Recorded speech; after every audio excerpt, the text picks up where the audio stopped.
Hello, righty-ho then. More and Destructor.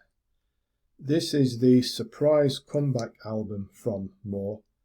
Over 40 years since their two mighty albums back in the original new wave of British heavy metal days in the early 1980s, which were of course Warhead and Blood and Thunder. And here we are in the 31st January 2026.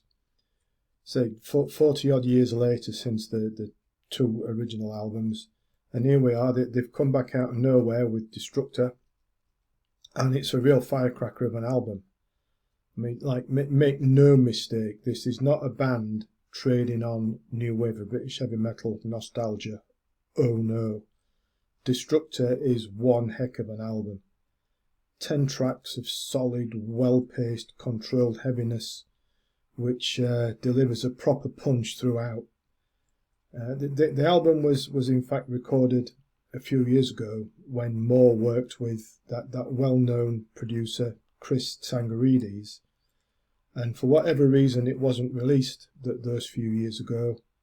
And of course Chris passed away in 2017, so Destructor is the final album that Chris produced. And also, to add some extra poignancy to it, Chris was a member of More at the time, so not only did he produce the album, but he plays guitar on it as well, and both his producing skills and his guitar skills are, on this album, it gives proper testament to his ability of both disciplines. And also, in addition to that, over the years, More have lost other former members, because time moves on, doesn't it? And in a classy touch, they've acknowledged each one and listed them on one of the panels in the CD digipack. Classy touch, lads. So what about the music?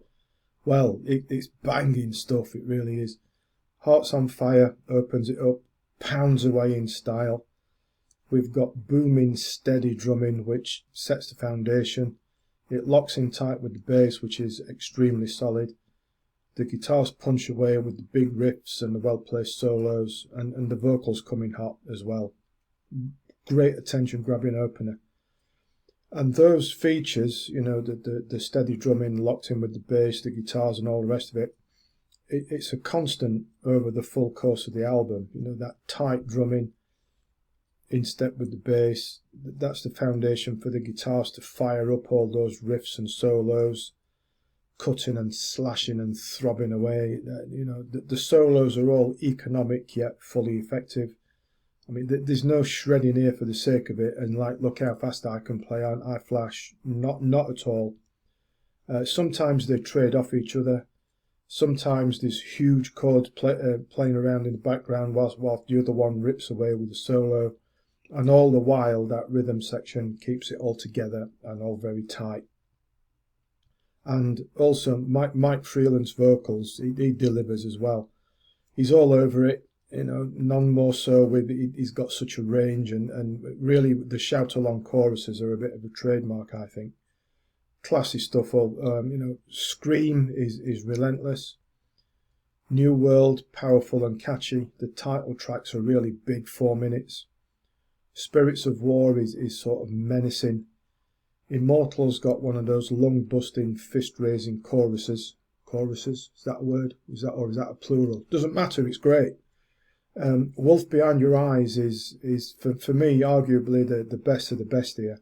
A real rip snorter where More shoehorn much more controlled heaviness into a few seconds short of 5 minutes than you could ever think possible. Marvellous, marvellous stuff. And this all comes before the relentless, fast-paced cutting and slashing mayhem of the closer to end a most fine album. That song indeed is called More. And let's hope that's what we get in the future. More from More, right? There is, however, well, to my ears at least, just one weak spot here on Destructor, and that's a song called My Obsession. Just my opinion. I think it's a little bit generic, a little bit by the numbers. And, again, just my opinion, it's a bit too cheesy. It's not bad, but it's not up to the high class of the other 9 tracks. So, to summarise, all in all, More have come back out of nowhere with this album, and it's a real monster of a return. More proof that these, if I can use a word, the legacy Nwabon bands still have all their chops intact, and to talent to burn as well.